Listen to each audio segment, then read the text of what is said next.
Қазақтың салт дәстүрлері деген не? Қазақтың салт дәстүрлері халқымыздың ғасырлар бойы қалыптасқан өмір салты, тәрбиесі, мәдениеті мен дүниетанымын көрсететін рухани мұра. Ол ұлттық бірлігін, үлкенге құрметті, балаға мейірімді, қонақжайлықты, ізгілікті сақтаудың жолы.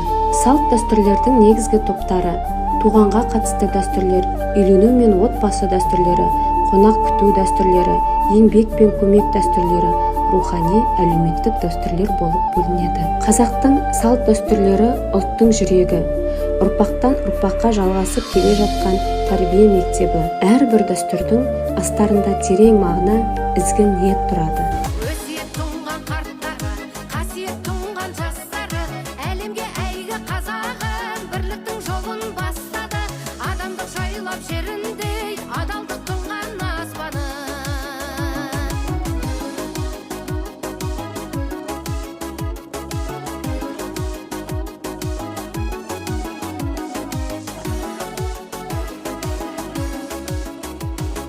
Бабасының болмысынан нәр алған, баласының бойы бекем жаралған.